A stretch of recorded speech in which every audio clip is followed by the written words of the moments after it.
তোমার নারী দেখা শেষ হইল না, তোমার সুদে শেষ হয় না, কিস্তি শেষ হয় না, তোমার দোকানদারি শেষ হয় না, তোমার সংসারের চাহিদাই শেষ হয় না, তোমার লজ্জাস্থানের চাহিদাই শেষ হয় না, তোমার অসভ্যতার নোংরামি শেষ হয় না। হায় নাফরমান, একদিন শেষ হবে, সেদিন যেদিন তোর মুখের উপরে কবরের মাটি ফেলব। দুনিয়া তোকে একদিন মাটি মারবে, মাটি।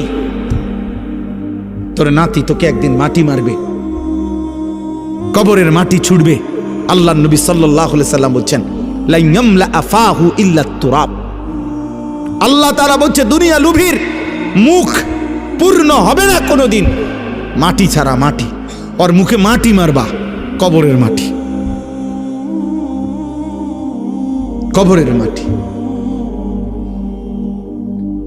এই জন্য একটা ছেলে, একটা বাবা, একজন মা, একজন বোন,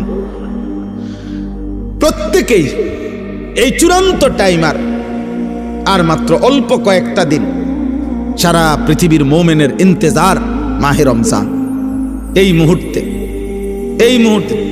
যাদের আখেরাত দরকার, যাদের আখেরাত দরকার, যাদের জাহান্নাম থেকে মুক্তি দরকার, যাদের জান্নাত দরকার, আল্লাহর সন্তুষ্টি দরকার, খোদার কসম তাদের জন্য 12 তারিখ খুব ফ্যাক্ট কিছু না।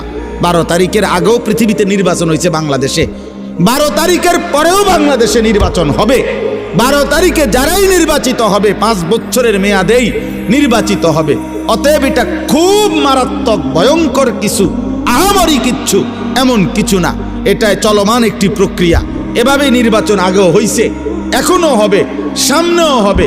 আহামরি কিচ্ছু না, এটার একবারে আসমান নামাই এলাউনের কিছু না, জমিন আলগি দিয়ে এলাউনেরও কিছু না। কিন্তু আল্লাহ তাআলা বলছে এই সৃষ্টির সবচেয়ে বড় ঘটনা 12 তারিখ নির্বাচনের ঘটনা না। আল্লাহ বলছে ইজা ওয়াকাতিল ওয়াকিয়া, সবচেয়ে বড় ঘটনা হলো বান্দা এই গোটা সৃষ্টি আমি আল্লাহ একদিন ধ্বংস করে দেব, হাসরের মাঠ কায়েম করব। এটাই হলো সবচেয়ে বড় ঘটনা। কোরআনে আল্লাহ বলছে ওইটা বড় ঘটনা। সেদিন কি হবে, সেদিন কি হবে?